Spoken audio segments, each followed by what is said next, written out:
système tumina to ya ebele tous à la wana tous sur le moment ils ont concert à gens Koffi Olomide. Très bien. Isaac Kande ngana matsaki spécialement nayoka analyse nayo par rapport à ba acte ou ezoleka na TV oyo je pense que ba tout batala rabiso baza mécontent ya komona ba réaction to ba comportement ya bande ko na biso to benga ba journaliste ba chroniqueur envers ba artiste et musicien. Est-ce que Isaac Kande ojijaka ndenge nini komona ba journaliste ba koma ko finga ba artiste et musicien? Est-ce que ça bénéfique to eza na ba artiste et musicien o bazaka derrière ba tona pour na wesita ba artiste? Omoni à la base ezaka que ba musicien na biso ba musicien ça d'abord ba journaliste mabe. Ils ont deux métiers différents mais étant molaka vraiment de pair. Ils ont la ceinture na pantalon. Ils ont toujours un rôle où ils jouent dans autres. Il faut sentir il faut payer pantalon ils là. Alors ceux qui peut-être bah journalistes ndesco bazo ko pendant ma vie. Ceux qui musiciens artistes c'est pelina yo à encourager yo comme si tu au bando ko sala mamonyo son intérêt quand il y a musicien parce que musicien azan on a posé ba service ya journaliste. On a posé ba service ya journaliste. Mais au moins ce que ba journaliste na biso ba comme ko sanini bakomi ko bosana eloko fo ça en tant que journaliste et commis a comment flatter pe meni ya musicien a commis folle ba mamonyo so ya bien dans bosani ya musique o ya envers artiste a bosani devoir en tant que a ko le n'importe quel artiste na cadre ya promotion chikoyo et comment cop ba artiste belé ba comment ko soit moto peut-être dans ça du domaine pour afinga kaka à se servir na peut-être la visibilité ou bien impolitesse naé a commis ko récompenser et là quand bon déjà ça la nini na domaine moko précis bazo kabele moto bambongo bato belé ba koya na domaine wana tout le monde ba te belé il suffit qu'à parler de tout le peut-être bateau torchonnara ceux qui salaire les belé à tous qui avocat à tous qui député ancien député tant qu'ils mbongo ezo fout à ma place na belé au koya au sala pédale na bango na ba repère comment ko se servir na ba insulte parce que monique yangonde il y a un certain artiste amima batontel quelque part pour ba finga ba bénéficier na ba visa donc comportement là d'abord ils ont accompagné ba musicien de pour musicien moroté à se servir na ba insulte pour ça la promotion l'artiste a pour na ko senga promotion auprès de ba journaliste ko décortiquer ba événement na bango et puis à ça peut m'amener. Mais depuis quand artiste a comme camarade, a comme proche, a comme pire moutou, il y a journaliste directement, a robot un journaliste, a robana comme si ba commentaire sur ba événement et artiste. Et là quand les alliés au Boma, et vivent tourner en rond.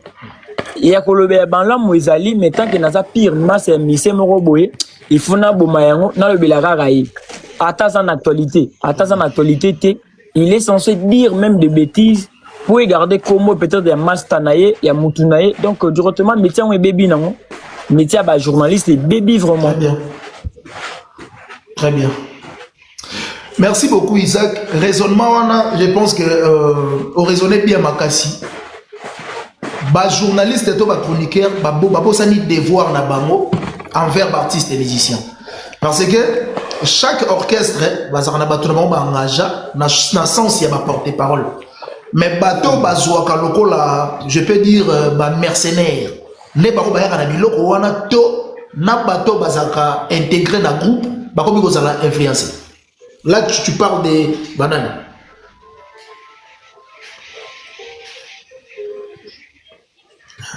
Ils en ont au moins porte-parole.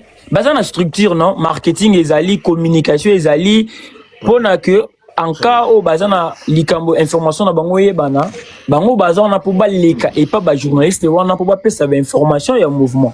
Donc les journalistes n'est pas censé abana ko émettre ba vie sur ba mouvement songolo paralate yazana pour yamba bat ba le bel événement ou soit appeler ça information s'il est ouais s'il est intéressé d'un certain événement par contacter y a PC information.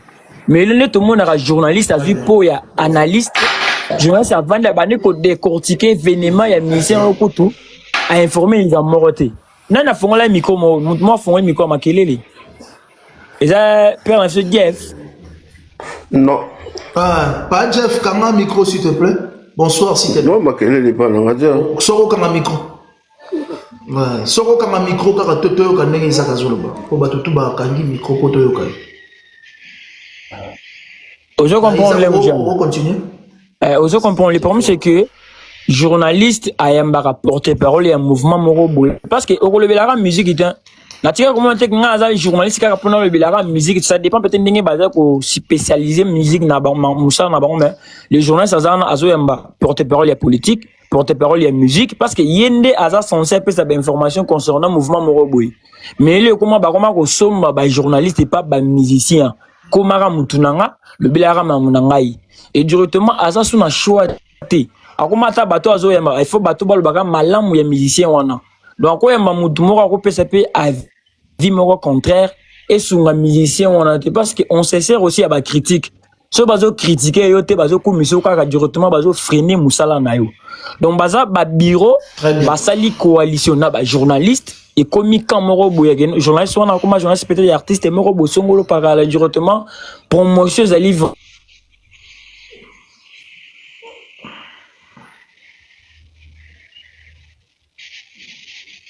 Allô? Connexion. Mais je pense que si j'ai autozo sur les très important.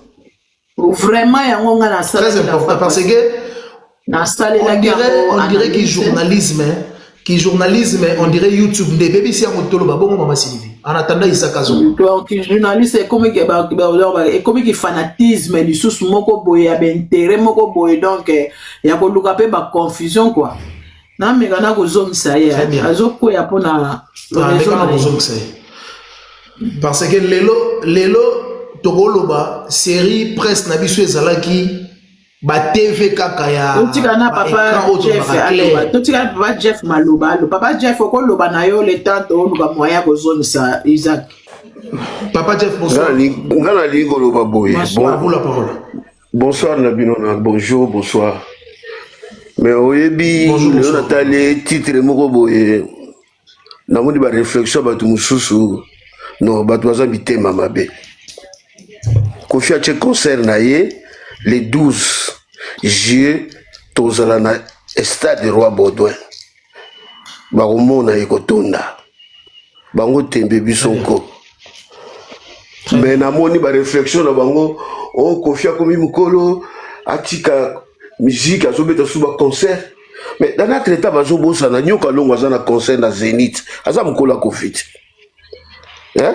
bozi boza nazobeta ba concert kuna aza mukolo Kofi hein bombenga betaka kuna na Kisasa ba concert ba samedi dimanche donc ka Kofi fatika musique pour ya komi mukolo ya batu nyoso ba na Kisasa donc ba mission so ba na Kisasa Kofi mukolo na bango ouais komi kitokite ouais batu papa Jeff s'il te plaît batu o balobaka bongo baza bato yo ba pesa déjà position na kamoro donc ce qu'on dit bateau bazolo babongo c'est que baza bateau bazaka contre Kofi Olomide donc bango to comment ko bango on dirait ndenge français moko balobaka tout nombre est multiplié par 0 font 0 donc nyonso balobaka en tout cas biso e kotaka o ebimia mais si vous pouvez kotaka te pour comprendre déjà attitude ya mutazoloba varese mutalataka place oya zalaka na motivation na ye donc vous comprendre maman que muto azana effort donc inutile le bout ya Rolanda bata bon parce que Kofi Olomide azana ba kolonai Théo moni photo là ça ba ngopé problème na bango ça problème na bango ça malo papa Isaac voilà au moni bata bongo photo son ça ba ngopé moi muke to boyité to kotika ka bongo le ka bongo te parce que ba mikolo ne pe ba ali ba nyoka longo bazobeta ba mikolo mais oui tokolo bateka go ezokota to bien sûr ezokota to occupé bango te mais wane komi ki mutema be en ekomi trop pour na mutu moko kaka bonsoir quand le micro papa Père Marabeche Fali Poupa Stade de France oye kokuta bato bazosola makambo mosusu lingala yango ozoloba kutu nano bien te mama Tuza silvikitsa mawario, tuza mawangila. Er marabeshe, fare.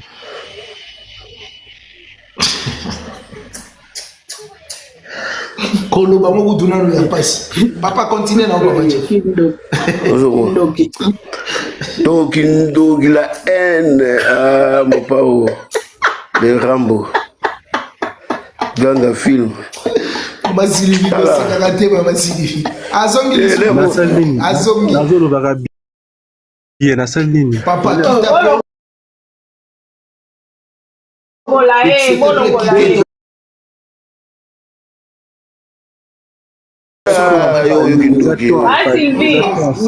mama silvi kitisa Kindogi wana bloqué yo. distraction nayebi te eza na système eza na il faut kolongola système wana et puis ezala to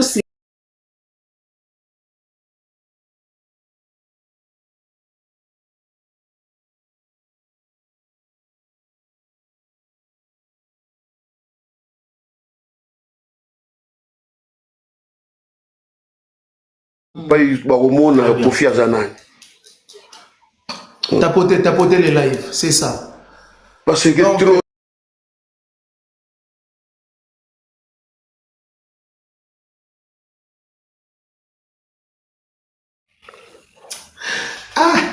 mama Sylvie Isaac Kande siko dana papa Jeff bloqué je pense aussi ici azawa na sisi merci beaucoup merci beaucoup Isaac Kande Zonga Tu es venu faire quoi ici? Congolais comme vous. Tu es congolais, tu viens dans un live où on parle de Kofi. Tu es là en train de parler de Fali Marana. C'est quoi ça? Kofi azag maître à ma solo. Tu es bien moi papa. Qui dit ça y est, long jump. Qui dit ça y est, bah dérangement pas. Maman Sylvie n'a géré nazolingana bloqué nazolingana bloqué kombo na ye nani kombo nani na bloqué papa Jeff aussi ici poto passer na Isaac ouais passer na Isaac tigila Isaac allo ok Isaac Kande fongola micro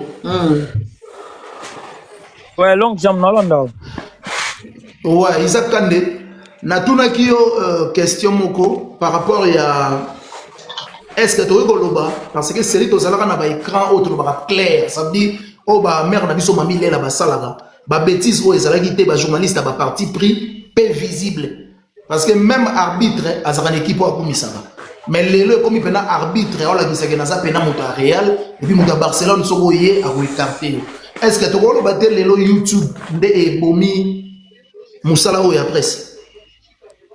Non, long jam. YouTube, les gens attendent que Moussala te parce que médiocrité des alliés que Moussala. Même la YouTube, mais généralisé, Isaac Kande. Non, les problèmes c'est que parce que na YouTube, pardon, na YouTube demande d'emploi ils ont raté. Au bas niveau des titres peut-être un autre. Non, au moni problème. Tika na sisa idée, tika sisa idée long jam. Ozokata, tika na muta sisa idée pardon. C'est bon, Isaac Loba. Non, long jam au moni partout.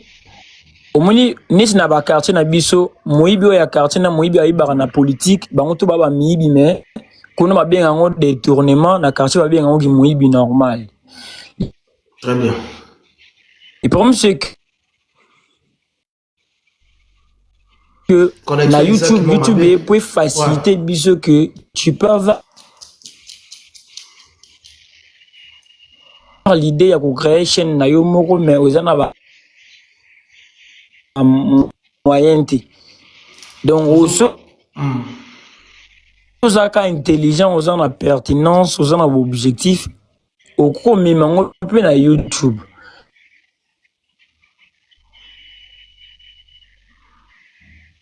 toujours au moins entrecoupé connexion Isaac on dirait ma tapoter les lives tout tapoter les Kofifil, les Kofiettes, les Cindy Love, tout tapoter. Allô? Allô, maman Sylvie, connexion Isaac, on dirait ça bien.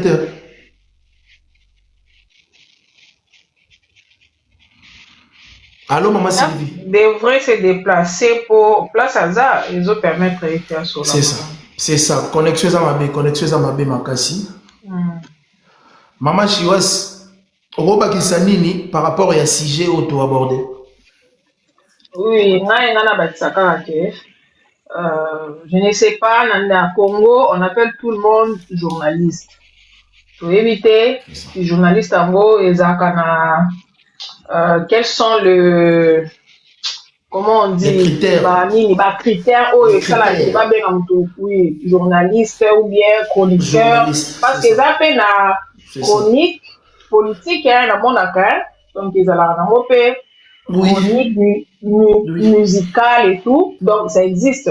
Donc, ces gens-là qui se prétendent être journalistes ou bien chroniqueurs musical, est-ce que bazalaka na potentiel wana réellement, est-ce que yebi critères ou bien bazana valeur wana ya kozala journaliste ou bien yebi parce qu'il y a des choses à suivre, il y a des marches à suivre quand tu es journaliste, quand tu es chroniqueur. Mais ces gens-là, y peut-être yebi que ceux qui na bandi na côté na makama musique na kolobela mututel na bando zambongo après par exemple la photo soi-disant et puis très bien. Tu vois, quand l'objectif na bango, ils viennent pas réellement na suite à ça la musala parce que quelqu'un qui vient travailler à ça la que musala na ekende liboso ayamba batu nyonso. Parce que si tu fais de la chronique musicale okoyamba tout le monde okoza na partie privée. Vous voyez un peu. Parce qu'aux porte-parole, il y a tel groupe T. Parce que quartier latin, ceux qui ont la porte-parole, mais il y a des journalistes, ils ont porte-parole T. Donc il y a une différence. Mais les journalistes, soi-disant, oui, des chroniqueurs, comme il faut tu vas prendre des décisions à la con. C'est pas pour le plaisir que le petit là apporte noir. C'est pas pour le plaisir. C'est qui? C'est pas pour la première fois que moi je te parle de ces histoires-là. C'est pas la première fois que je qui vous moi. Je t'ai toujours dit ça. Depuis même mettre voilà tu te sens pas bien, tu dis. Moi, attends. Est-ce que toi tu m'as pas assuré qu'on était ça? Maman Sylvie. Toi tu m'as pas assuré ça. Est-ce que moi c'est mon... Attends, moi est-ce que c'est mon problème? Est-ce que moi j'ai besoin de détails pour ça que Tengue soit bien? Est-ce que moi c'est mon problème? Je rentre à la maison, je vais voir la table faite. Parce qu'il est presque 22h, j'ai fait. Les détails là c'est pas mon problème. C'est pas pour la première fois que moi je te parle de ça. Beaucoup de fois c'est ça. En fait, le système on est matsaka batango moko. Balongola wapi. Ngala déplacer qui oui, à déplacer qui. Balongola wapi. Il faut qu'on tala ba modé. Comment il peut contrôler na ba modé. Oyebi nga makambo na ko karaté. Faut le wana ba modèle tout. Non, ça va ça est l'autre côté. Soit kabamatika faut ka utisa bon. Soit matika ici. Mama Chiwas, na linga ki na impengle lo moko boy o na utiko tu na Isaac, je pense que azongi. Est-ce que tu ko lobate eloko oyo epesi accès et ko ça la YouTube parce que na YouTube demande d'emploi ça va te et puis motu na motu a créer la chaîne na eka ka place ya vana na ndako. C'est que YouTube ne ko boma cop oyo to musala ya ba journaliste to ya ba chroniqueur. Non, YouTube eza na eloko moko te ya ko avoir na ba dépravation oyo ba journaliste soi-disant ba journaliste bazo sala parce que so ko tala ta na ba États-Unis eza na ba youtubeurs ba sala biso na ba on fait ba star minene. C'est des stars sur YouTube. YouTube est la plateforme minene. Donc, les gens qui ne sont pas sur YouTube, tout le monde a une chaîne de télévision. Donc, la chaîne, on a connecté à satellite. Vous voyez, il y a des émissions qui passent en live, mais sur YouTube. Vous voyez un peu, soit dans ma chaîne, ou dans ma Canal+, et l'équipe qu'on a dans YouTube. Ah, ça, c'est le côté YouTube, est dans une plateforme. Donc, on se sentir capable. Tu peux aussi étudier. Mais au lieu qu'il y ait une chaîne de télévision, au sali chaîne au ni na plateau na yo mais il y a YouTube en mode streaming. Donc, ce n'est pas un péché que bah, qui plateforme. Donc, ce sont les gens là, bah, ça a l'intention, il y a ma baie. Tout le monde a bah, Davido, bah, les caca, des émissions, il y a bah, youtubeurs en France. Ce sont eux-mêmes des bazos, ça, bah, ma baie. C'est à eux de changer leur manière de faire les choses. Donc, ça n'a rien à voir avec la télé ou YouTube. C'est eux-mêmes. Très bien. Très bien. Donc, c'est que concept YouTube est mal compris dans les Congolais. Tu le bon. Oui, bah, j'ai utilisé un mobile. Même à la télé. Mais vous voyez les journalistes là, ceux qui n'a Congo, ceux qui FR, Wapio et Azara Pro Faliboy. C'est lui qui parle toujours des Fanjo. Est-ce qu'il y a un niveau na ceux qui n'a top Congo? C'est quoi, il y a un ça na YouTube. Différent, c'est ça. Donc, combien influencés na YouTube? Non, ils sont non, donc vous voyez que YouTube a un problème. Au Congo, Nakatiote maman. Auparavant, babane ko sala moti. Tant YouTube est une influence wana, mutu toi comment nous kabata na ba page. Donc ton rôle quelque part basa influencer na YouTube.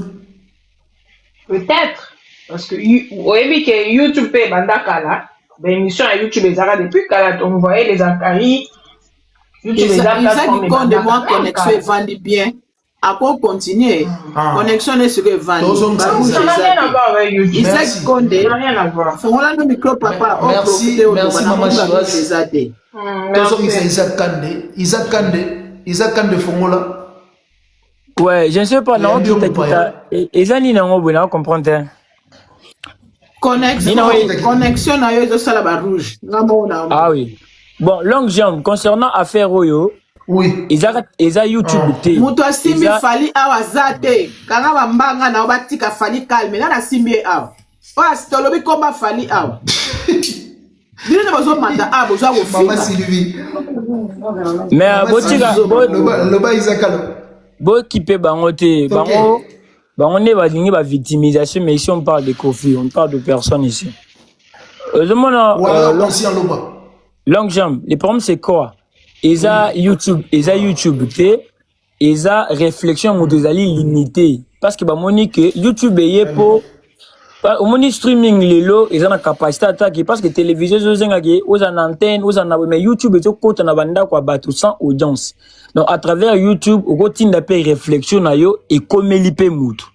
Ça veut dire réflexion na bamoni ezali limité et bazan eloko moko ko proposer sous batuté. Je ne pense pas que YouTube mukolo YouTube asala ki on a conception ki batu ba finga na raté ezaka ki biso ba congolais tozaka na utilisation moko ya mabe ya ba plateforme.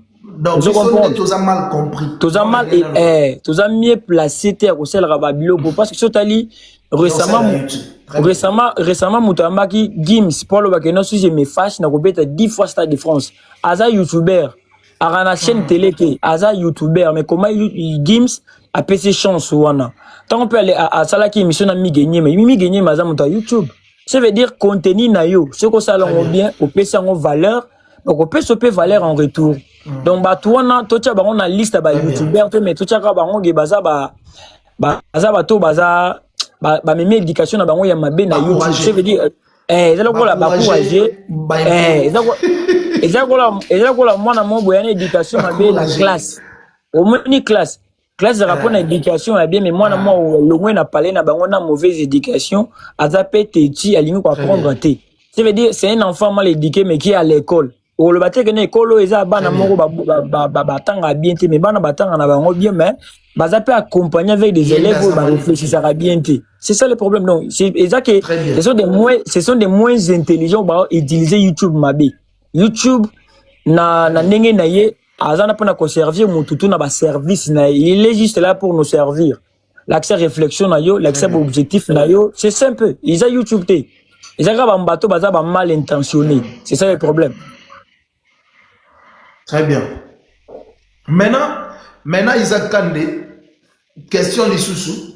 Est-ce qu'on peut faire comment pour redresser les tibatu ya boy? Est-ce que c'est impossible? To piste moko ya solution pe grosala pour redresser tam sous bateau baza mal compris. Liboshe za ba artiste ou ba soutenir bango. piste ya d'abord ya liboso ça que l'artiste faut pas beta bango na kara parce que tant mudazo sala musala a mon retour te à l'embara donc musala ozali ko sala na objectif moko ke na profiter artiste ben nga pe mine mon artiste on a qui paraote et lembisara pe otika yo moko ozo comprendre piste à liboso d'abord ya mona que les artistes artiste faut pas se désolidariser na batuana parce que sotali muto kozala a qui pardonne ba fante a visara artiste donc son le babona c'est la retour ya artiste yemoro donc ce que artiste azo renforcer muto et puis muto azo continuer ko sala ba buzoba deuxième point ça toujours que kaka artiste bacha ba mesure en collaboration na justice ce muto lobby likambo o ya yebité lokuta na télévision ba poursuivre yé ba foutissé ba biloko moni ki ndina vandi boso na sali erreur na ko dépenser belé au nom d'un tel artiste ceux qui na fini son lobby buzoba au mona batona ba ko garder band ba ko zonga na nzela ba lo ba vérité au moni justice na biso pe faut en relais ba artiste ba article catégorique justice na biso pe parce que ba diffamation za makasi tant lo ba mambo que non YouTube on a boso tali à la base ba contenu na bango za ba insulte ya ba diffamation ya lokuta.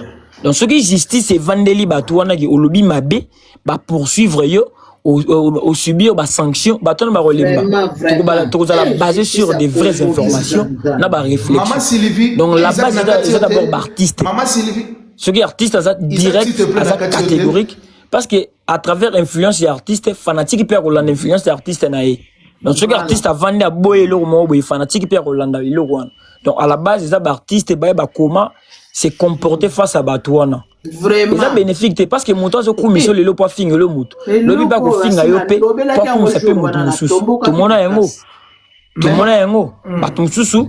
A commissaire artiste moroboy, a zo commissaire artiste moroboy ngongebeti, a fini même artiste a bani commissaire artiste moroboy. Je veux dire nos artistes doivent prendre des mesures pour nous prévenir c'est ça na lobaki yango Isaki.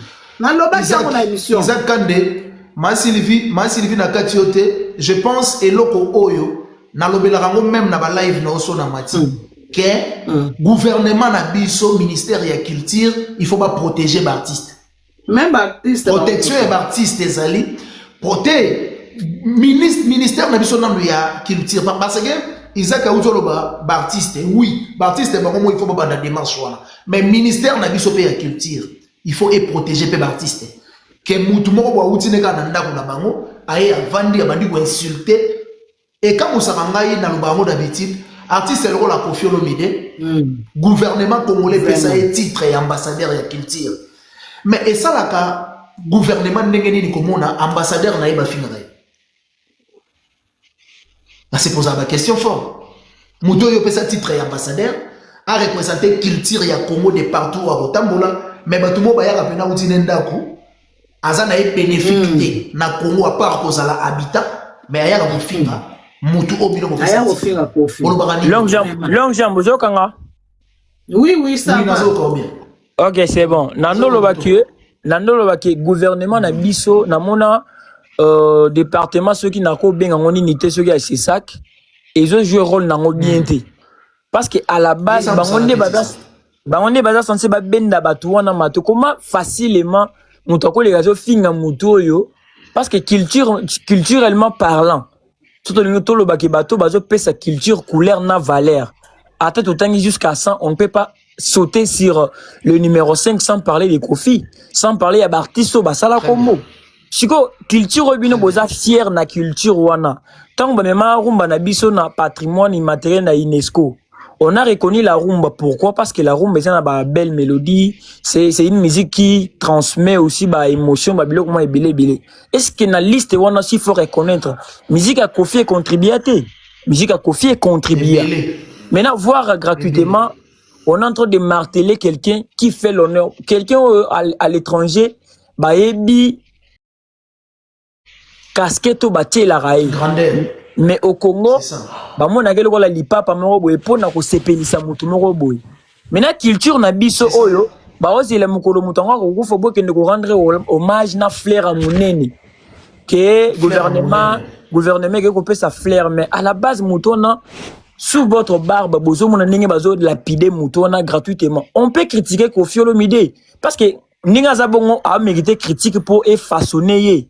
Mais ben insulte ko façonner mututin parce que la personne tant ozo fingaye. Ayoka critique. Oui, ayoka critique na oto wa ba insulte na yo parce que nous sumi balé aza sans ayoka ngo. Il faut ayoka des critiques. Très bien. À mon avis, place on a sala qui m'a bien amusé que ça n'en mais à la place de critiquer, on insulte. Parce que mouton na moni pente que na sali mabe. Bozo finga ngai na ko ba ninga na sala qui m'a bien. Vous comprenez? Donc, gouvernement n'a besoin des censé et protéger les artistes. Parce que mouton finio lelo, ou bien finio le moutou lelo. Pas comme ça moutou moussousou. Mon colombo, mon qui va service n'est comme limité. Alors qu'il n'est pas moutou moussousou à baluter les pays. Oui, celui qui a trahi, trahira. Mouton finit mouton avec facilité. Toujours avec les mêmes armes. Ou allez utiliser contre toi, et pour toi. Lobby P, à cause ça, la yangope pour contre yo. Et c'est là qu'on a mercenaire. Très bien. Totali ba mercenaire ba se servaka ka selon ba solliciter ceux qui bazo solliciter bango Congo et cause ba mercenaire et bundi ba mercenaire et sunga biso contre Rwanda lobiso to futi bango sumbongo te le même mercenaire peuvent devenir contre la RDC ceux qui ba futi bango mbongo na Rwanda ba ça ba fonctionnera bongo ba ko commence contre biso ba bundi pour Rwanda pourquoi parce que Rwanda pesi bango ba mbongo c'est comme ça avec ba chroniqueur na ba journaliste baza na YouTube baza ba mercenaire. Ce que l'artiste a payé a commis Moutunaï. Ce que l'artiste a payé le remoroté a commis contre lui. Donc, on a média basé na place. Maintenant, le gouvernement a bongo qui vient à occuper le remoroté on finit la bise. Parce que chaque domaine, nous avons des légendes. Si ceux qui ont la musique, bazo finga ba légende na biso musique facile. Est-ce que d'abord on a bazo finga ba boxeur ou basala combo? Déjà on a bazo finga ba joueur ou basala combo. Mais pourquoi ba finga ba musicien? Comment ça fait que bazo respecter ba boxeur, bazo respecter ba joueur, ba trésor pour tout ba respecter bango na musique gospel. Ba pe na biso ba les moloto personne ba respecter bango poani. Parce que domaine wana ne na pas sa faute ya ba musicien na biso pour parce que bango d'abord ba musicien wana ba binga ba tout permettre que comment chroniqueur na ngai. Bazo sala musala na ye public et jugé. Ouais baza faire. Donc poto légèreté zali. Ouais, les gens c'est pas artiste, pas un artiste et mouton fongoli caméra fingé, lobby va coûter même mouton na bakangi les photos. Moi facilité wana aux encourager moutou à continuer ça la bouzoba. Na ko kotanga ba kombo, na ko tanga ba kombo ba artiste mais na mona artiste moko mouton fingé makasi na live, ba coûter na moutongo, bakangi pe photo. Ba sali pe vidéo. Encourager les gens. Vous comprenez? Ce que d'abord à moi que na fini peut-être Isaac. Na fini Isaac to kutana Isaac to sololi facilement lobi na ko finga long jambe pour na bi écoute Isaac da to kutana salanga rien donc lobi na ko finga long jambe pe so kutana ngai a ko yisanga tchana se on dit to banga nini otonga carrière na sans chroniqueur o banda yo moko chroniqueur so azolo be la musicien parce que kuta déjà musicien comme musicien ceux qui chroniqueur a sala ka musicien ba le be la pe ba mission baza dans le néo baza dans le noir basa la bango tout monde pourquoi to le be la ka ba mission ba ibani déjà. Pourquoi on parle des artistes déjà au Bakoma déjà connus? Ceux qui chroniqueurs à ça la musicien, bah le bateau bah ébanité, tout le monde est à travers bango tout ba bateau moroboui. Pour dire quoi les musiciens d'abord bah banda carrière na bango sans raza na posa chroniqueur. Ce qui veut dire tu oko banga chroniqueur te pour kangisa pour recadrer oko linga chroniqueur te. Comme musicien ne sait pas comment bah lâche, pas comment comme ça chroniqueuse bah si na bango, bah chroniqueur bah petit na bango directement musala au lobelani. Et baby nango. C'est ça le problème. Très bien. Donc, nacha des organes na mambo ba nani gouvernement na biso à la base na ba ministère batika qui lâche. Base à la catégorie moto sakay na yo, c'est injustice. C'est ça. Au solo libyen, il solo libyen vraiment Isaac. Au solo libyen donc légèreté on a besoin de pas artiste hein? Parce que na ba artiste gospel to chrétien. Tout le monde a la légèreté est-ce que dans mon artiste oui, bah on peut passer à la musique, hormis bah c'est mais c'est la musique à la base. Est-ce que dans mon bah on base na poste chroniqueur, bah na poste chroniqueur, je comprends. Mais qui n'a automatiquement donc ceux qui ont chroniqueur au lingo le musicien, le belé n'a bien à co-promouvoir mais aux autres qui payent image non en tant que chroniqueur. L'artiste peut exister ou ne pas exister mais c'est pas grâce au chroniqueur. L'artiste chroniqueur a ça la jamais musicien. Chroniqueur a dépendra na ba service ya musicien. Donc bango musicien sali marambo biso to ko lobela yango. Ça veut dire tous autres travailleurs na bango en contrepartie. Mais ce qu'on moni musicien, au komi kobang, au komi kovanda ke, na sala mamnanga na posa chroniqueur mo wa le belanga. Est-ce que tant yo banda carrière ou banda kana ye, ya kucho déjà ou yebani. Donc erreur est que légèreté d'artiste, base en a confiance en soi, salam ou sala na yo ekolobama automatiquement. Lelo na Congo, tant que na ba chronique na biso toujours ba artiste étranger comme exemple. Parce que ba artiste étranger tout ça na bango comme exemple na ba émission na biso. Ba pesa biso combien? To yeba na bango. Tu banana bango te. C'est que misala na bango à l'étranger traverser frontières et comme Congo to le beli pe yango ba prouesse wana. C'est ça ce qui doivent être biloko nefo et à la mise en place. Donc artiste base à la strict ou salika musala na yo au moins ce qu'on contacter chroniqueur à ça la promotion wane komi eloko mosusu. Tapoter les lives. Wane komi eloko mosusu ki na ngam na bengie na pesa quelque chose à ça la promotion wane komi service mosusu. Mais gratuitement au sali mutelo roté boye banité beaucoup tanate azo babuzo bana komono au tigi payer et ça l'acheter et surtout pe gouvernement na biso comment na ba pire ba mission na bango donc ba comment ba protéger ata oye na dossier ba koye ba ko bazo tamusa ngombe ba commission flou au tamboliti au lembi au tigi pay donc mutazo les café avec facilité zo finga na ba gros mot artiste wa sali lo moroté chroniqueur na mission lienin oye maraté oui, maraté, ou an nzembo te, ozani producteur ni nani. Congo na biso tozo respecter ba artiste te. Ne tout le monde na producteur comment on analyse. Un producteur qui est censé produire tout le monde. Mais producteur a comment on ça la analyse. On met que bon na biso vraiment tozo rabilo toujours à l'envers. Mondela sala plateforme mo epo tout l'accepter ba compétence na biso mais Congo et to ko l'accepter ba buzo ba na internet. Hein? Tala ta ba plateau, tala ta ba plateau. Oui, et on a mon artiste na biso congolais so ba kena ba Côte d'Ivoire bazara ba bazara na air moko très respectueux na ba plateau wana. Mais ça ba plateau ba YouTube. Pourquoi ba plateau ne comme na ba respect moko boé artiste se sentir que fona à l'aise na bazo cha artiste à l'aise. Mais chez biso komika ba oyamba mutu pa ko répondre aux fanatiques musiciens. Ba yambi musicien pa ko loba loko moko boé oya salara. Nga na ebike na moment ya ba Bill Clinton, ya ba père na biso Félix Oazé quoi. Ba clash ezalaki ya entre ba musiciens mais pour y ba clash ya Bill Clinton faut la Bill bimsanze mwasik au consommer pour ba bisika ni na clasher lelo to consommer sur ba musicien to consommer sur bango te lelo à la place à musicien répondre na nzembo comme ko ça elango émission or que biloko ba ça la émission ni ba banda ko ça na ba nzembo kala réponse au Félix Oazé ba banda ko ça la kala à la place à répondre à émission azo répondre na studio boko consommer boko kinzembo bokangi pe ba maloba lobi pe muta ko répondre na ko pe ko sala kana studio mais lelo ba longwe studio ba comment ko répondre na ba plateau musicien micro ya répétition et comment musicien ba règlement des comptes musicien faut à ça la répétition place à concentration azu micro à lobby 40 minutes azo boire ba mwakela donc ba musicien na biso ne ba banana ba l'acheter ngo ozo comprendre donc gouvernement il faut eka mutolobi mabe au fini ba kangiyo au lobby les pourquoi finir artiste wana ozana problème nini na artiste et puis artiste peut batika pe ba esprit moké c'est ça donc ce qu'on a comprendre hein tozal wana trois parts et responsabilité gouvernement c'est ça na ba artiste musicien oui bango tout ba ka la pourcentage gouvernement sur 100% azana à 60% artiste musicien à réduire accès na bateau ba finir les bateaux c'est ça à sali musala na envers ba journaliste et puis gouvernement et protéger ba artiste ouais pour commencer gouvernement est à 60% parce que baza censé ba protéger surtout ba troko la ba confier na baza ba patrimoine déjà baza ba figure moko emblématique baza censé baza la protéger to la te kofi akufa baza ilongi bacha na vitre ba ba kende kota la kofi na ba mausolée te Kofi, il faut pas protéger de son vivant. Donc, gouvernement, ils sont censés, d'abord, musicien peut salini, à l'andi le gouvernement, parce que le gouvernement, et qu'on a pas sanction, ils ont la musicien, n'a pas tout balo, ma contre les musicien.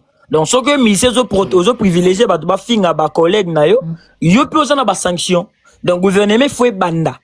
Et tiens, directive. Après, musicien peut l'andi le colo, à tiens, bah, loi, na yo. Donc, sur le belanga en bien, le belanga so moné le belanga ambiance ezalité tika na yo parce qu'avec ou sans toi na kozalaka comme musicien na banda kozala musicien sans toi au banda carrière no ya pas au sala déjà 20 ans de carrière na mututé Moutona est na 21e année, okomi ko pese privilège au bosani ba passe nous ko banda de 20 ans. Vous comprenez donc gouvernement fait banda, musicien a bandi et puis biso pe bato to soutenir bato surtout bato to kota na ba commentaire, mutolobi mabe uniquement pour peut-être aussi au CPLA na longue jambe te mais malgré muta sali dépravation na ba maloba nae, ouais quand même ko pese force. Ba commentaire pe vimbisa bato mitoa. Donc biso pe ba congolais, to appelle na partie oui, tu appelles la partie à responsabilité. Neti live oh, to lo ba normal to fingate non. Nous sommes à 48 personnes. Ouais. Mais kende na ba live oh, moi ça se tika à moitié nuit, ba to finga ba gros mot, kende mon nombre de personnes ba wata la live ngo. Donc mutazo finga biloko mabe, a Monique il est suivi par 1000 personnes. Alors ça il faut ça là ba gros mot na fois 4. Continuer. Bah oui. Donc tant bino boye belé, c'est que boye ko soutenir ya continuer comme ça parce qu'il y a on des bino na live nae parce que zo finga mabe boye. Mais ce mutabandi ko finga moi des personnes finga. Depuis azo finga monika mutuka moko be mi monika ka yemo ko finga devant nani mutu azate otika donc bisope tana mentalité moko ya to soutenir ka ba buzoba réflexion posée boto ya raté. Vous comprenez? Donc gouvernement na angle oyo ana grande responsabilité ba musicien batika ko banga parce que musique na bango déjà kindaka sans chroniqueur aya na pona ko bakisa elengi ko pesa goût ko lingisa musique. Mais à la base, la musique, monsieur Bimaka, la chroniqueur à Zalaka, neti, Nzemba Mazé, Yata Boulay. Nana chroniqueur ni na salle en promotion. Nzemba Fatimata, chroniqueur ni na salle en promotion. Nzemba Fouta Dialon original. Chroniqueur ni na salle en promotion pour Eban. Tisiko e Kanga, ba Obenit. Chroniqueur ni na vendre on a plateau sur la promotion pour Bato Baeban. Ah, ça l'a raté. Donc, Nenge Banaka pour moi sans pour autant passer en promotion. Et ils ont mis ça la promotion, il y a un moment parce que nous sommes censés écouter la musique. La musique a une place dans la communauté, na biso automatiquement, toko comme musicien. C'est ça le problème. C'est ça. Merci beaucoup, Isaac Kandé. Donc, Maman Sylvie. Allô, Maman Sylvie. Maman Chiwas. Oui, je suis là. Maman Chiwas. Contribution de vos alanini par rapport à la réflexion à Isaac. En tout cas, lundi est bien, le dit bien, parce que vraiment, dans le domaine, on a de la macasse. Bon, le gouvernement en soi, vous évitez déjà na bateau bazo gérer ma musique dans le Congo. Ils ont la bateau assez ça, qu'ils ont la ministre de la culture. Il y a déjà trop de divisions d'abord, premièrement. Très bien. Très bien. Si tu comme à Kebango, comme on a la responsabilité à protéger les artistes, en tout cas, il faut base à la plupart professionnelle, parce que exemple ça na bango, il faut ça là. Mais comme toujours dans Congo, chaque kilo que comme on a parti pris, chaque ministre a comme appelle un artiste naie, oye a soutenaka, oye comme on a la affinité na bango, que ce soit les journalistes, c'est pareil. Et je ne vois absolument pas comment est-ce que ces problèmes pourraient être résolus au niveau du gouvernement. Ceux qui n'ont pas eu conscience, c'est qu'eux, ce sont juste des fans, des mélomanes qui écoutent la musique des artistes. Ils ne peuvent pas prendre part comme si, c'est comme si c'était des travailleurs de ces artistes-là. Vous voyez un peu? Donc, ils agissent mal. Un artiste, c'est quelqu'un qui peut être peut-être en danger. À qui qu'on aide, mais l'artiste est là sur un coup fi, ça est lié. Le gouvernement va prendre en charge. Mais quand cet artiste était malade, oui, vous voyez, ce qui est artiste à Nazobé là, il était. Donc, ils ont déjà faux débat. Et les artistes là les savent. Voilà. Heureusement que Kofi a l'argent. Imagine-toi si Kofi était fauché. Il allait être humilié. Humilié déjà, présentement qu'il est vivant. Nabambo Naye, Bazo humilié. Un ambassadeur de la culture. Vous voyez, quelqu'un comme Kindingu en train de se moquer, d'insulter Kofi Olomide. Et aucune autorité congolaise a tué le beau qu'on a sur cette énergie humaine-là. Vous trouvez ça normal? vous trouvez ça normal? Ça ne se fait pas. Inhumain. C'est inhumain. C'est inhumain. Quelqu'un comme Kindingu, Abando Fanda Kindake, Kofi, est-ce que c'est normal? Attention que vous avez la fin à profiter. Yo Morota, on est pour vendre, quand le but est de Mutoyo. Alex, ça c'est confiance à ambassadeur de la culture congolaise. Nous représente partout. Vous voyez un peu? Mais à niveau naïe, mais besoin d'une humiliation, on a bango gouvernement batala kapé attention qui bafinga pe fati j'ai vu dans commentaire on dit non fati pe bafinga non profil c'est ça de la politique c'est un homme politique ba critique oui et koya ba peuple pe basilika quand même toi Kofi agent homme politique té so qu'on critiquer na makama musique mais ne vient pas l'insulter ce qui est en dehors déjà de la musique.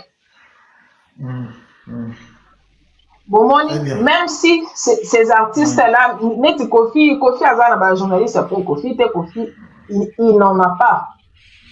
Je peux dire peut-être avant, mais là, un journaliste, un mot chroniqueur, un mot pour Kofi, que non, bien quand c'est la Kofi émission, c'est faux. En tout cas, Naïe n'a été.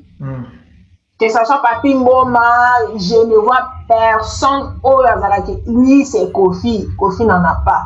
Kofi a fait une émission sur ils se sont déjà coûté 2, 3, 4, 5 pour que l'émission les gamins parce qu'il ne donne pas des interviews à tout le monde. Il ne donne pas l'accès à la tournée parce qu'il doit vous mettre à 10 pour que vous profitez de vos moniers. Vous savez, madame, à généraliser Bango. Oui, à généraliser la Bango. Ça a toujours été comme ça. Le ban est un plateau, papier, voilà. C'est ça. Donc, il y a une question, il faut profiter. Mais ces gens-là sont affiliés à l'artiste Missous. Des fois, il y a des questions pièges, peut-être à exposer l'album avec la macam. Mais vous revenez toujours avec des questions aux les autres bon maintenant la culture la biso. Donc, des questions qui sont en dehors, il y a l'album, il y a Moutouana, en dehors, il y a l'événement. Quelqu'un qui te dit, j'ai un grand événement ou bien une grande annonce à annoncer aujourd'hui. Yo comme ozongi oh artiste non mo ya kala ana nzana kuna ko yebisa ngai niveau ya ba chroniqueur wana eza ndeni eux-mêmes ne sont pas critiqués bango bazo même pas pour renouveler ceux qui artistes il faut poser question pour tu vois dans l'interview que ne moulaïte et ça vraiment bien pour que tu peux se plaindre na moto et c'est non non artiste non ana kala akomi ko sala boyo lo bini atayo moko c'est quoi ça? No sense. C'est compliqué. En tout cas, Maman Chiwas, en tout cas, très bien réfléchi. S'il te plaît, Maman Magui, Azalaki à moi, Kalana, évitez Maman. Bonsoir. Bonsoir. Bonsoir. Bonsoir, l'enfant. Bonsoir. J'espère que vous allez bien, Maman Magui. Ça très bien. Contribution par rapport à sujet. Je pense que contribution ngai sala kanga kapasi tant na mona ndenge ba dénigraka les grands mopao quoi tala na biloko kitoko les grands mopao asaila biso mais ndenge ba niyango tipo douleur na yo kaka ndenge l'état na biso sala ke lokote c'est ça base la te mopao akufa po ba honorer non bon, on pas au vivant. L'État n'a pas de responsabilité. L'État n'a pas de responsabilité parce que ça là, j'ai ça. Ceux qui savent, j'ai ça. Ceux qui savent. C'est ça. C'est ça. C'est ça. Ça là. Mais comment on a j'ai ça qui est capable et ça là non peut me ça mal. Alors, ça là quand moi groupement moi boy peut ba ko placer mutu. Abim ça n'est quand bon à l'État lire en offelé en plus ça travaille en Haïti. Tu vois les défauts? Très bien. Alors. Yango wana ngai penza. La lingi teba honorer Kofi Aza il réconcilie azomiye bate quoi il faut pas honorer vivant faut biso to koli na musique ya Kofi Aza sur tranquillité aller boire hôtel ba fleur te wana ndete il faut pas honorer Kofi étant que artiste en mboka oti lelo azosala biso biloko bien omoni biso ba oyo tokoli penza nde na musique ya Kofi neti nga aza Kofi yeti numéro 0000 na zela ya na Roi Baudouin il y a en Belgique à Bruxelles en tout cas en titre de rappel les 15 mars bieterez au fondement déjà donc bana Belgique bola qui s'abisso bana France que boya vraiment ebelé pour biso toza bana France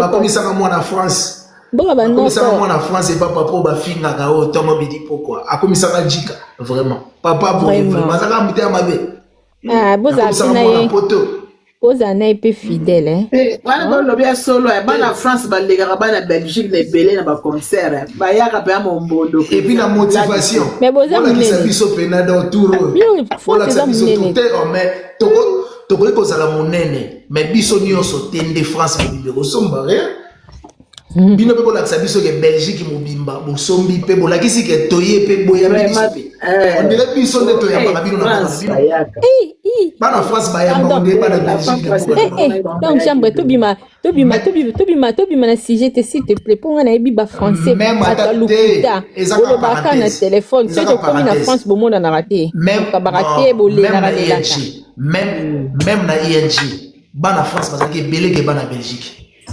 bonsoir Ela malamu bolakisa penake turo boyebele tokoyebele neti ngala osomba takati bino nde boyamba biso turo ya vie bokechu tokoya na mboka nao kumu bokechu tokoya na mboka nao donc stade wa Bordeaux okoloba nini kosilisa ngai mpona kosilisa na kosenga na bacongolais beaucoup du respect na vie en plus bato tout tozala toujours reconnaissant aza vie oyo asalaka fierté aza vie oyoyo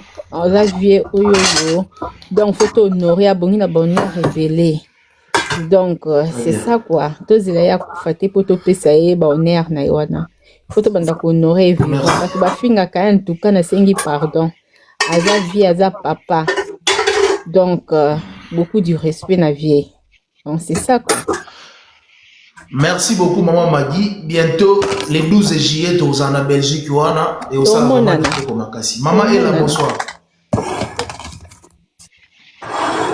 Maman Ella bonsoir. Bonsoir. J'espère que santé ça va. Ils ont déjà la voix. Oui, la santé ça va, mais vraiment je suis seulement en train d'écouter. Mais c'est voilà. Déjà. Voilà, je n'ai pas vraiment intelligent. Hein? Je n'ai pas vraiment grand chose. Pardon? Maman m'a dit quand même micro s'il te plaît. Désolée. Ah, maman est là, Lobana. Bonsoir, Nazo Yokabino. Bonsoir. Donc, je suis là, je vous écoute. Je n'ai pas trop grande chose à dire, mais vraiment, comme tout le monde le dit. On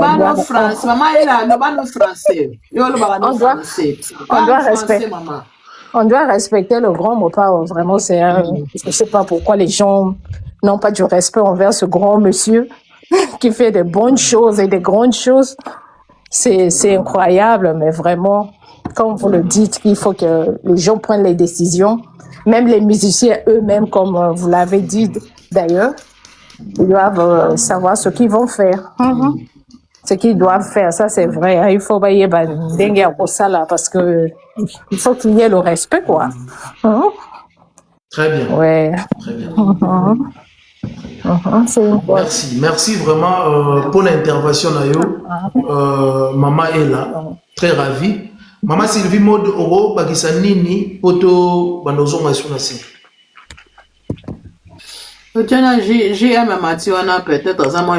Bonsoir. Bonsoir Maman Sylvie Mode. Bonsoir et bonsoir à tout le monde sur le panel. Papa Jeff Mbambo Tatro. Bonsoir à toi aussi, hein, longue jambe. Hein, Bambo Teming Nayo. Ouais, bonsoir. Vraiment, merci beaucoup Matinga na panel. En tout cas, live Kitoko. Intervention. Oui. Tolo Belara, rendez-vous le 12 juillet, Roi Baudouin. Le 12 juillet, et puis, voilà. Par rapport à comportement, il y a des chroniqueurs, des journalistes, des enfer, des artistes, des musiciens, des insultes, des retour, je ne sais pas par Nayo, il y a réflexion, tout analyse et aux années. Bon, merci beaucoup Longjam. Le 12 juillet, parce qu'il y a un des primordial pour Nangaï en tant que Kofi. Affiche, il y a un déjà. C'est ça, affiche à Kitoko Makasi. Donc, c'est un grand événement. pour les 70 ans de Koffi Olomide Motonzembo, le grand chez. Hein, donc voilà quoi. En tout cas, on appelle ça Mbote Beleska Zalima Massi, quartier latin international Mobimba. Donc rendez-vous à vive Koffi Olomide le 12 juillet, Tozalawana, Bisoto, et puis la fête sera totale. Vraiment, en fait, ça sera vraiment impeccable. Ce concert, ce grand événement. Donc, il n'y a rien à dire. Tout son bateau, c'est la rare longue jambe. Ouverture, il y a billetterie le 15 mars. Les 15 mars. C'est ça, tous les Koffi-Fils, tous les Koffi-ettes, hein, les Cindy Love également. Donc voilà quoi, tous on a toujours pour na Kosomba bien abisso. Et puis, concernant pour la question posée, on a chroniqueur, c'est ça? Hein? Donc on a loba. Ma chroniqueur, on a journaliste, un verbe artiste. Ça manque à respect, ça m'a bé longue, m'a bé makasi, parce que bango on a loba que non, bango batou va participer mingi na chute, il y a que non, il y a en fait bazo non, je dirais pas chute, il y a musique parce que musique dans la balkanisation et culture. Exactement, voilà, merci beaucoup parce que musique nabiso eza toujours l'icolo musique nabiso Congo, mais baza ko participer na balkanisation rando lobby et puis bazo en fait bazo Salmambo bazo sala on est vraiment bien té et puis bazo sunga ba artiste té na ba polémique na bango par exemple akoyamba artiste intel on les a posé à se focaliser na artiste oyo ayambi pour à poser artiste wana ba question na o est lié mais à comment tout na ba question ba artiste mususu donc pour na recréer car polémique tout ça donc c'est pas important donc bref en tout cas na non le batro te long jambe to c'est un respect surtout na Koffi Olomide respect mingi azal légende lengende Simus. Donc voilà quoi, papa mba bakenda ba vekes bakenda to tika na Koffi Olomide donc respect mingi nae azo mérité ba respect ebele parce que asali mingi na musique na biso ya Congo et puis en Afrique, le roi d'Afrique, le champion d'Afrique, c'est Koffi Olomide. Gims a autour le baron parce que Gims en fait champion d'Afrique, c'est Koffi Olomide long jambe. C'est le numéro 1, il y a na jeune, il y a Lelo, dans sa musique Lelo, ils ont Maître Gims, voilà. Maître Gims. Number 1 Maître Gims a aussi confirmé père na Koffi Olomide qui a numéro 1 Afrique. Donc voilà la musique dans ces carrés. Merci beaucoup Longjam. C'est ça. Merci beaucoup. Naomi Eyaba n'a changé coiffure. Naomi Eyaba n'a changé coiffure. Souki ndeza moi bizarre na quantité donc ndesali bongo. So sengi demande Mama Sylvie à Matisayo. Naomi Eyaba on réfléchissera peu kitoko. Gauloise et ça la vraiment bien parce que biso d'amino et que n'a moi bien. Il love bonsoir. Bonsoir mon frère. Bonsoir, j'espère que la santé ça va. Ça va, Dieu merci, ça va vous. Ça se sent déjà, donc nous aussi ça va, nous tous ici ça va, la santé vraiment, c'est bon. Je ne sais pas, votre contribution par rapport à notre sujet, ça peut être. Hein? Ah oui, je suis, ok, mon français c'est pas bien, hein? Je parle anglais, je suis au Gambie. Non, on va écouter, nous tous, nous sommes pas des Français. Ah, ok. Simplement, j'ai besoin de Congo musique, là, comme les Fally Ipupa, les Koffi, et même les Madame Koffi, même aujourd'hui, là, tous les mon voiture, j'ai musique du Congo. Hein. Même les Gambis, je ne vais pas faire les musiques du Gambie. Mamassi. Ouais. Ah oui, j'ai aimé les musiques du Congo. Ouais. Les musiques de Koffi, c'est un grand artiste, hein, comme le Fally Ipupa. Il sait qu'il chante là. Vous êtes de quelle nationalité, papa? Et je suis au Gambie, hein, Gambien. Au Gambie, ouais, c'est bien. Oui. On vous écoute avec. Vraiment, je ne sais pas comment je dis en français. Vraiment, je suis content avec tous les musiciens du Congo. Simplement, je vais pour venir au Congo, hein. Comme ça, je ne sais pas comment je vais faire. Ouais. Je vais venir au Congo. Ouais. J'ai aimé le Congo. Ah oui. Mon voiture, même si j'ai parti mon boulot, je fais les musiques du Congo, hein, les Fally, Koffi, beaucoup de musiques du Congo, j'écoute ça. Ah. C'est ça. En tout cas, pardon. Mon français, c'est pas... Nous sommes très ravis. Nous sommes très ravis vraiment de vous écouter. Très ravis. Je suis Je suis, bonsoir. Je suis, bonsoir. Mais je suis en habité sur vos Kanga. Nazoka. Mais bonsoir. Na profil ya Moutoumoussou. Oui, mais profil wana ezangata. En tout cas TikTok bon. Olobi. Voilà, nga eloko olobaka que bato balanga ba cauchemar côté on n'a pas besoin de ça. Nous on va fêter 70 ans de vieux et bazango te le relation la concert na bango batala c'est la fête. Donc nga on va pas kofifi la biso za bana chacho. Bon na masolo wana pena. Voilà. Donc toya tout c'était là. Donc bazora ba bien na bango comme ça on doit fêter avec les vieux pour profiter na ba temps oyo za bazo pesa biso kozala na donc voilà bato balobaka kaka ye vie histoire à vie na ye baloba ayemba ona banzembo donc il n'a rien ya obebisa susu ne pona bango donc bala na bango te très bien donc banakite ba mythologie la lelo comment motuno ça fait téléphone alobi bêtise balekisi non nous on va fêter déjà journée où il y a plutôt savourer 4 de A à Z donc voilà ça va la concentrer la possibilité de délai ils ont bien pour nous se préparer voilà on serait là ensemble vraiment barakuda ozala tout roto okuta na barakuda tout roto okuta Isaac Kande fungola micro totika na biso na bata maka po yebi kaka mena ko Isaac Kande fungola micro totika na biso okiba bagingani na yebi yo.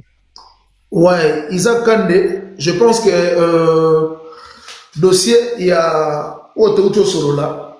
Aujourd'hui vraiment bah éclaircissement par rapport il y a un dengue pour te réfléchir. Je ne sais mais pas. Papa Jeff pas si pas la question de Masuka. Mais long Jean.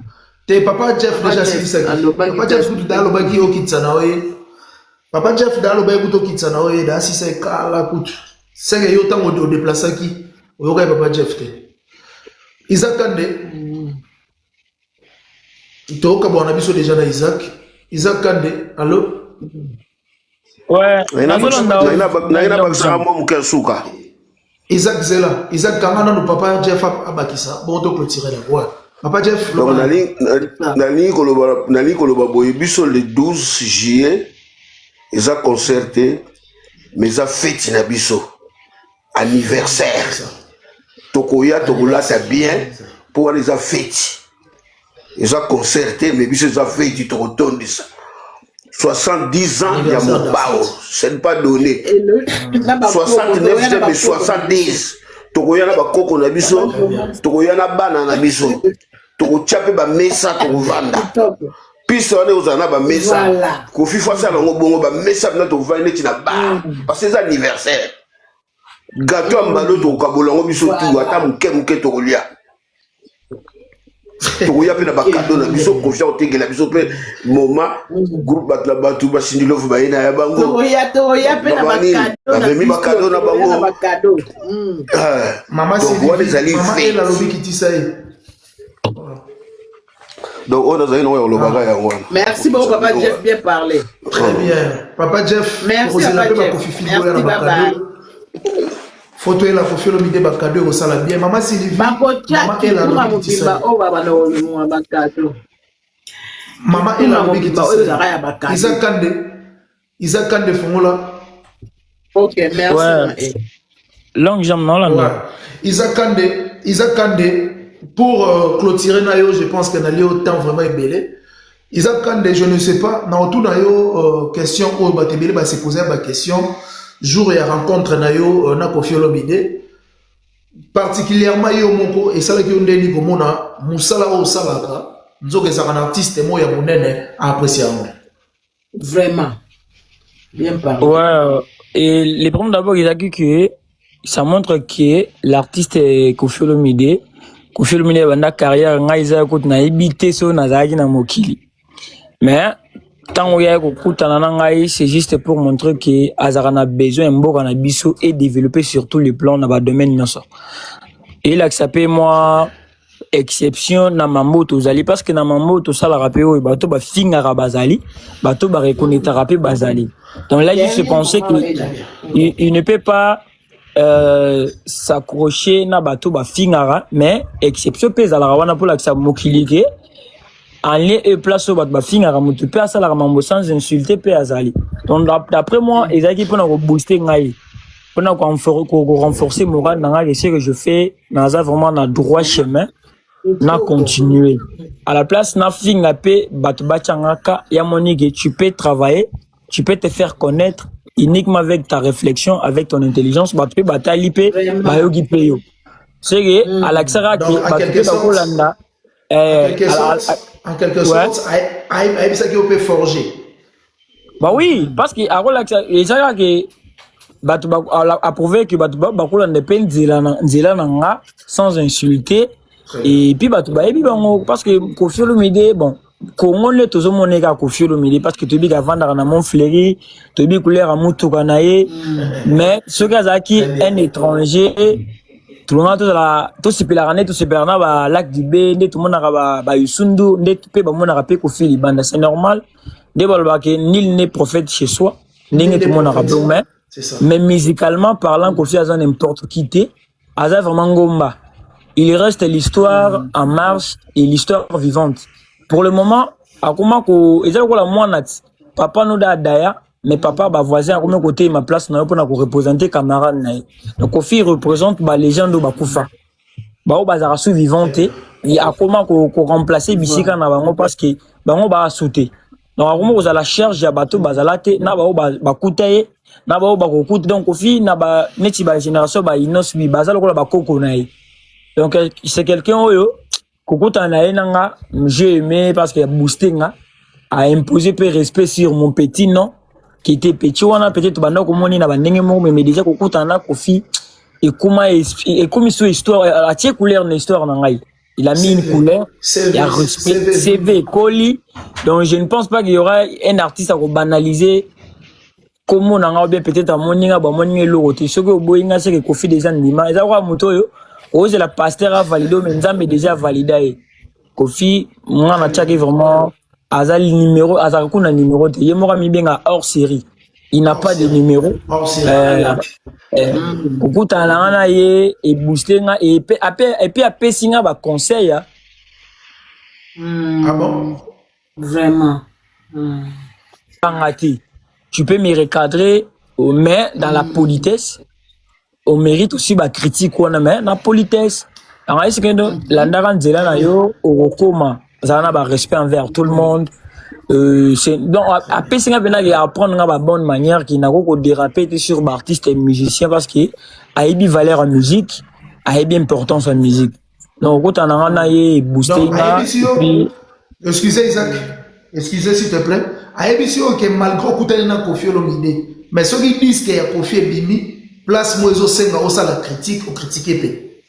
Oui, wana ibisenga ouvertement même pas place parce que na monde peut-être ba ko kanisa que non kutana Koffi a sombi moral pour pas nous critiquer ba artiste même pas c'est ça même pas pour dans la likanison na te même pas ye a ibisenga ke ozo sala musaya no bien ce qui peut m'abaisser à côté nangai lobelanga mais dans la politesse ce qui veut dire alingi à la place na lobele vérité na fingete et ça méchant il y en a qui finga à la place na lobele vaut mieux ba erreur à sali que na finga so na fingier a koye ba erreur à sali te vaut mieux na lobele vérité mais na za na respect donc il y a ebisinga na la cas véridique na za la poli.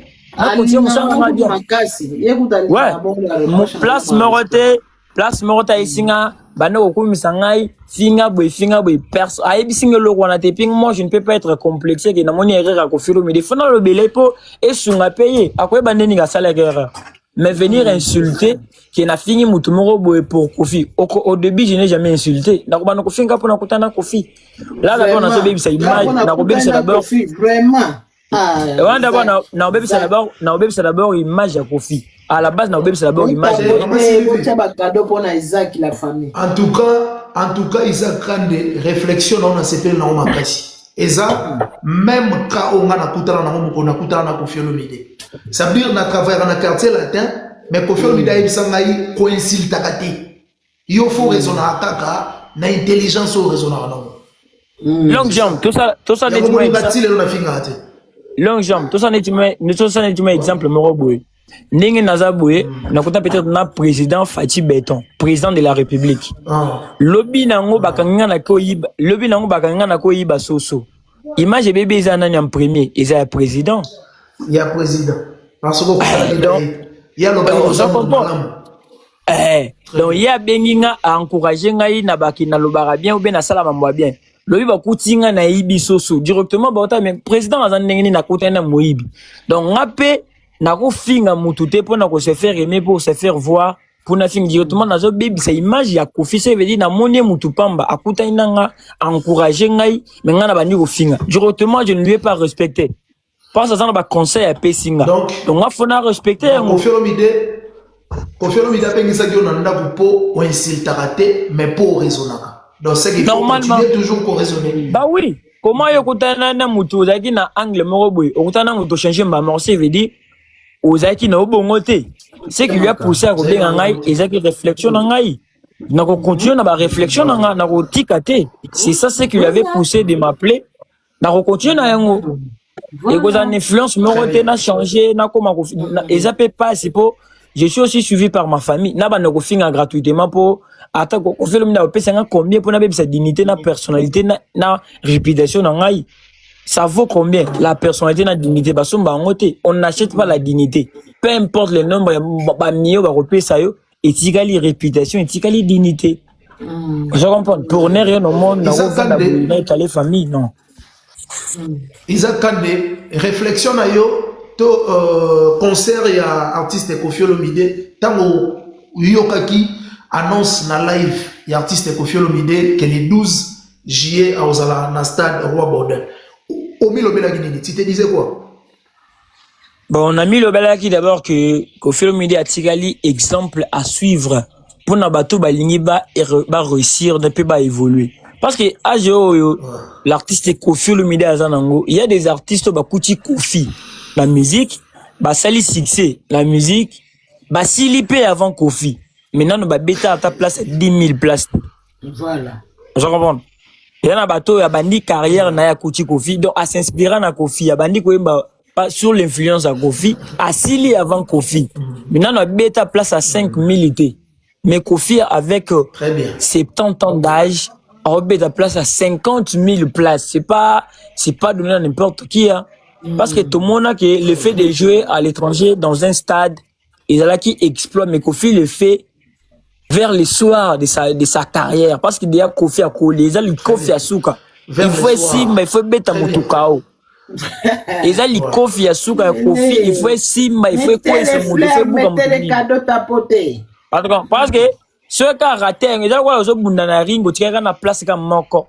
Il faut figa moko ya yo beti muto ko imba mordon eza Roi Baudouin. Il faut esimba. Obligatoirement il faut esimba. Il faut pas yo eza likofi aso ce qu'on a raté yo ba ko ici. Donc ba Koffi fil eza défi moko à ne pas rater. Eza kwande ba lo ba na église ke to bandi na nzambe to suki na nzambe to bandi na molimo to suki pe na molimo. Donc Koffi a commencé sa carrière avec succès. Il faut essayer la peine à succès. Vous comprenez? Les lois belé ba kota garage, abandana succès, asuki na garage. Donc mutu ke ba suma yango sika me vanda ba mabanga. Donc carrière Koffi, ils ont la mutu ke depuis to eba yango, ti siko ezali pe ko rouler et même de génération en génération, ils ont même ba on a destination. Donc Koffi c'est une voiture au basala on a qualité et bien avec des biloko tout ya bien to yeba ba mituka kala ba kombi kala kombi tisiko roula rapé na kinya mais ba mituka mususu salama après et Koffi et vana likola ba mabanga et fonctionnera souté donc carrière Koffi za ba chinois té eza carrière vraiment ya ba produit bimara na Italie bonne qualité. Quand moi j'avais vu cette annonce, je me suis dit que attends ba domaine confondu on peut s'inspirer de Koffi. Azan moto azana ceux qui peut-être moto azana pouvoir ressemble liwa Koffi peut faire des exploits jusqu'à 1000 ans liwa ka kande ezali comme péché nzoto pe ezali kokola komi mokolo mais na âge azali azaka envie ya kosala mama minene âge ya Kofi 70 ans il y a des artistes okuta oser place à 1000 t mais 70 ans Kofi azobeta na Roi Baudouin je vois mal bato bazali kolapider Kofi par rapport à son âge plus à respecter vraiment est-ce que toujours réfléchir Isaac Kande na Katiote, donc ça veut dire l'artiste congolais africain, il ne faut pas s'incliner. Selon vous. Il faut pas s'incliner. La coco na bina zo fêter anniversaire. Moi na tout atinda rabana na iba ki na anniversaire ya coco na bango. Ça veut dire chaque artiste doit s'inspirer na Kofi. Oh ya se servant na ba service ya Kofi. Il faut atinda batu baya na tozo célébrer moto abota papa biso photo kende no. Comment to kende te? Anniversaire à Koko to kindete. C'est que comme problème, c'est que papa biso a essayé que Koko azandoki. Ce que Koko azaki ndoki, pourquoi papa a kufajide? Pourquoi il a qui papa na kindorite? Tu vois un peu? Ça veut dire chaque artiste ou à ses servants na Kofi a délégué ba fanatique nae. Et ça anniversaire ya Koko na biso, ça veut dire ba petit fils, ba petite fille, il faut ba kende. Obligatoirement. Parce que c'est l'honneur de la musique congolaise. Ceux qui ont Youssou to Robanotala Youssou dans 70 ans, ils sont quelque part. Oh, Angélique Idio. Mais Kofi aussi, c'est notre légende. Chaque pays aura une fierté pour sa légende. Actuellement, montrez-nous votre légende actuellement à Congo. Qui est vivant? Quelqu'un qui est vivant, qui garde la fierté. Merci Mbadinga. Oui. Loba Isaac. Vous comprenez? Ça veut dire pour le moment, nous avons cette fierté d'avoir Kofi jusqu'à cet âge. Il a l'envie. Il y a parce que il y a concert moi salle moi ebele Zénith, Bercy, banda Bercy. Il le passe au banda pe Roi Baudouin. Topé ses chances, tout tika ko lapider Kofi. L'âge est esquisse. Tout le monde a pas de bazal moins âgé que Kofi basa maman minene n'était Kofi. Ça veut dire l'âge, ça ne compte pas. Ce qui compte, c'est la volonté, la détermination et l'envie. Cette objectivité-là de faire de grandes choses, poétique à histoire, qui va petit, va se servir dans la Kofi. Kofi, comme histoire naïe. L'histoire ou bien les livres d'un artiste, ils ont des livre ya boxer, ils ont combat gagné. Si Kofi a comme livre, peut-être dernier chapitre naïe, il y a robot, ils ont page à souka fois comme. Pour conclure le livre naïe. À quoi bon to tenir rigueur, to ba na ko critiquer même sur tout ça na ba argument et to lo ba kaka pour photo lo ba non. Je comprends. Donc quand moi j'avais vu cette annonce na oui que non to accompagner l'artiste Kofi Olomide, il mérite soutien à Congo Mobimba. Et puis chaque fois na ba na ko ça ba analyse na ngai pour na ko interpeller ba non pour dénigrer mais pour na ko promouvoir et puis proposer aussi que il y a un intérêt de participer na concert à Kofi Olomide parce que tout le monde au moins a collé la musique à Kofi. Tout le monde au moins à Congo a collé la musique à Kofi. Donc koyo qui ça monte maintenant pas cité à cause de l'absence ou cause de la possibilité. Vous comprenez? Certaines musiques écoutent déjà au Lina Kofi. Donc c'est un peu ça. Merci beaucoup Isaac Kande, bonne soirée. Merci beaucoup il y a qu'on s'est disponibilisé. Il y a Rosalana Ndekono de Longjam, Ndega Ngano to Soula, Ndenga 12 Webi, loin des yeux prédicaires, to réfléchir dessus au-delà, na ba panel mususi au sala vraiment qui toko makasi. Maman Sylvie Mode, Matisse Langa dit merci Mbadinga. Ouais, merci Maman Sylvie Mode. Tu continuer là. Na moni était a-t-il la demande? Bien merci Mbadinga. Ouais, Longjam. Merci beaucoup Isaac Kande, bonne soirée. Dernier mot, c'est que moi je peux dire et là on a ko loba na ke ko limbate na ndinga ba poto wana yo ne fo simba flambeau sala vraiment promotion ya événement oyo simba yango ils a pe page no asuka ya ba promotion ekotika na ba histoire ke Long Jambe à sala promotion asuka ba tubayaka par ton influence aux gens la facilité na aux gens la capacité wana donc là t'as vraiment na motema sala promotion vraiment comme jamais et puis ça résultat bien na yo mo aux la fière na yo mo na sala promotion et puis ça résultat donc là t'as vraiment na motema père. Merci. Donc, merci beaucoup et puis merci beaucoup à maman Sylvie. Voilà, encore remercier bien à maman Sylvie. Merci Isaac, merci. D'ailleurs que nous allons ensemble il y a des fois si tu as moi les camps tu vas nous benga yo invité. Ouais. N'hésitez pas. Toza pas une promotion makasi toza ka ceux qui na 4 mois ya pamba ya promotion donc il faut voir. Ouais. Il faut booster. Il faut booster pour moi il faut école vraiment pour faut pas comprendre que bazo zela bango na roi Baudouin. Ba comprendre que bazo zela bango. Merci. Merci, bye bye, on est ensemble. Merci. Bien, merci, Madi Ngatinda demande. Bonjour, papa, Mada. Mada. Oh, Mada. Bonsoir, papa. Équipe Nzambe. Montréal. Ouais. Équipe Nzambe pour la rater. Boni. Ouais. Plaisir à toi.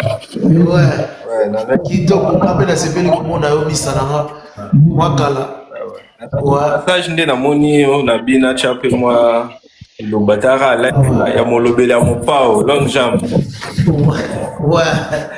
Réflexion de Rosanini par rapport à concert les 12. Non. Les 12 tours à Roi Baudouin en Belgique. Il faut payer ma billet. Roi Baudouin il y a les boulots là qui présent na ING. Là qui présent na ING na qui même ti na